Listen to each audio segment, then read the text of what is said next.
자, 반갑습니다. 배종찬 교수의 맛있는 좋은 이야기의 배종찬입니다. 자, 여러분 반갑습니다.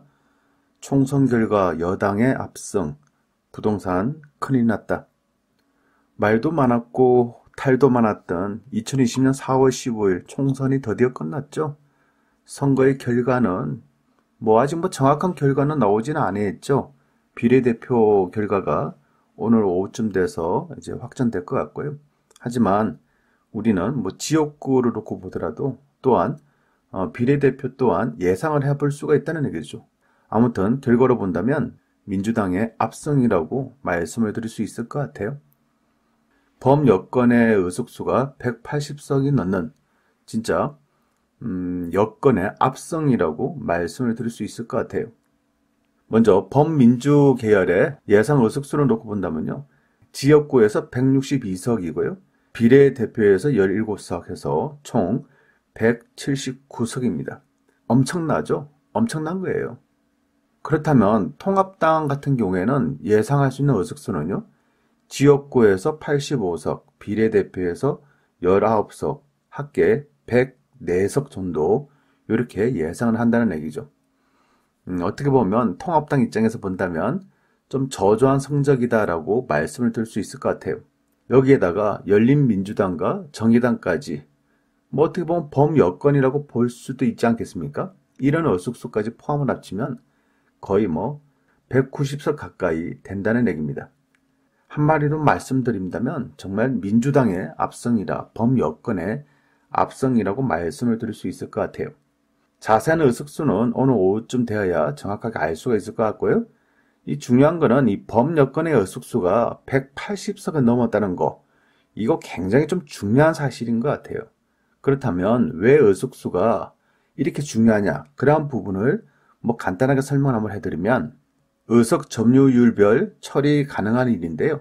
먼저 맨 밑에를 보시죠.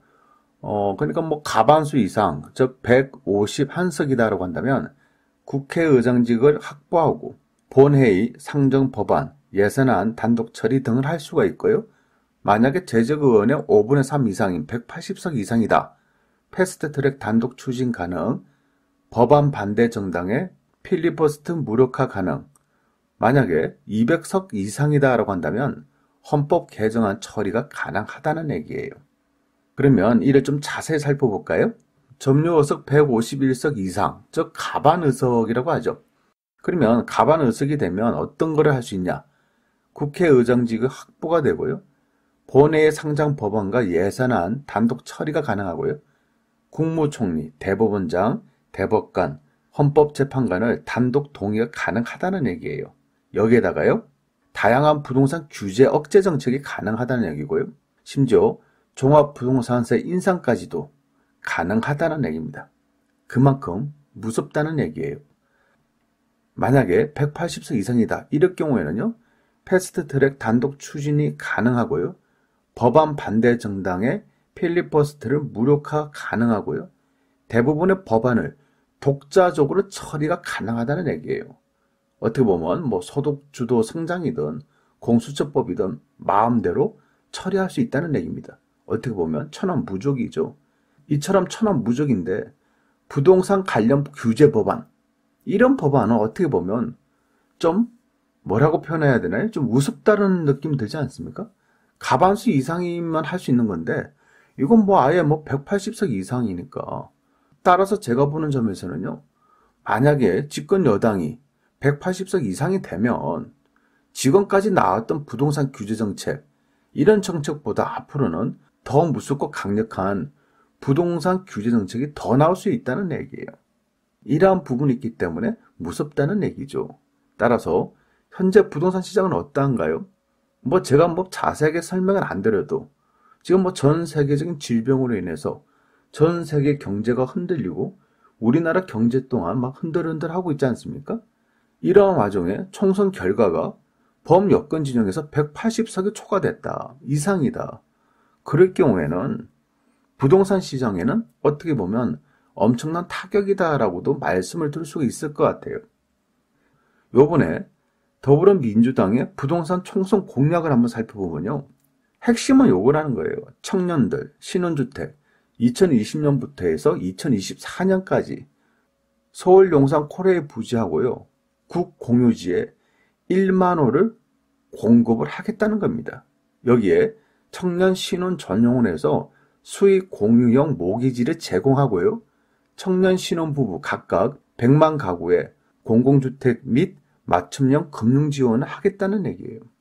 여기서 말하는 청년 신혼 전용 수익 공유형 모기지 제공이라는 말은요, 일반 수익 공유형 모기지보다 대출 금리는 훨씬 더 낮고요, 대출 한도는 금액은 더 많이 주고 상환기간은 연장을 하고, 만약에 부동산 가격이 올랐다고 하면 청년이나 신혼부부 이 사람들한테 수익을 같이 나누는 거예요. 이 부분에 대해서는 다음에 수익 공유형 모기지 상품에 대해서 한번 시간을 내서 또 설명 한번 해드리도록 하고요. 아무튼 뭐 자세한 거는 핵심은 이거죠. 일단 많이 가진 자들한테 뭐 세금을 푼다, 또 뭐 세금을 뭐 인하를 해준다, 이런 부분은 아닌 것 같고요. 좀 뭐 청년들이나 신혼주택이나 또 집 없는 분들을 위해서 뭔가를 좀 혜택을 주는 그런 차원에서 부동산 정책을 피는 것 같고요. 이에 반해 미래통합단의 총선 부동산 공약을 살펴보면요, 목표는 이거죠. 국민 재산을 보호하겠다. 즉 고가주택 기준을 9억에서 12억으로 상향하겠다. 공시가격, 주택 공시가격 인상을 저지하겠다. 대출 규제를 완화하겠다. 재건축, 재개발 규제를 완화하겠다. 분양가 상한제를 폐지하겠다.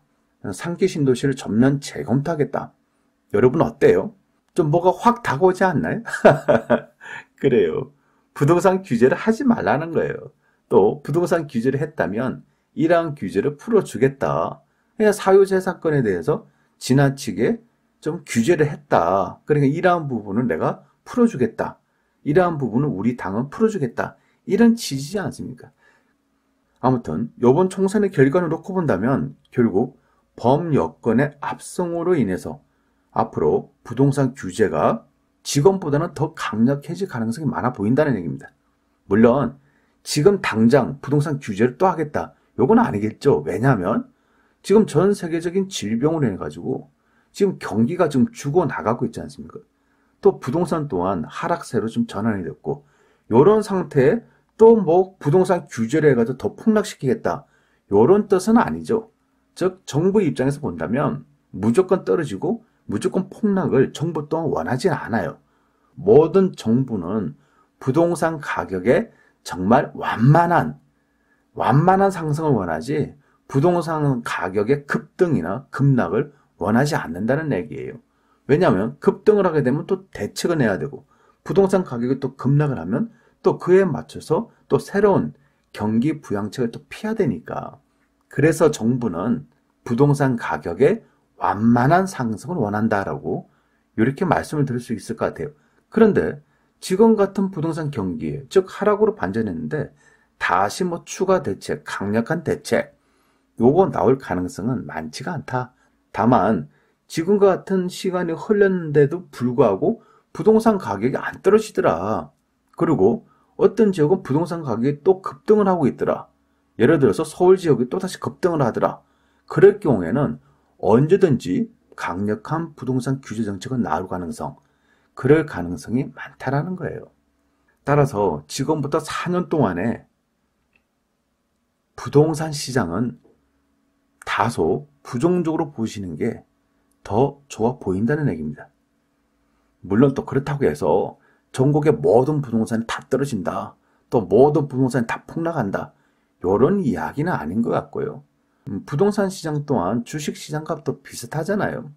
부동산 가격이 폭락을 한다고 하더라도 오르는 지역은 있는 거고, 주식 가격이 폭락을 한다 하더라도 오르는 주식은 있지 않겠습니까?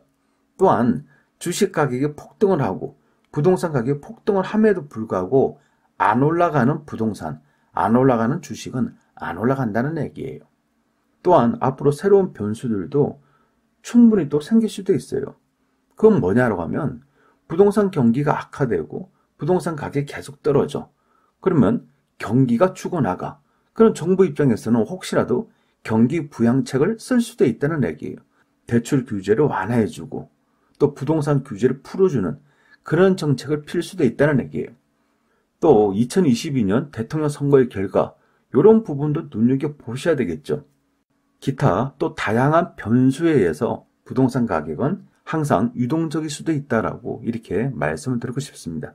따라서 지금 만약에 부동산 투자를 하신다고 한다면 조심하시고 또 조심하셔야 돼요. 이상까지 배동찬 교수의 마시는 도원 이야기였습니다. 감사합니다.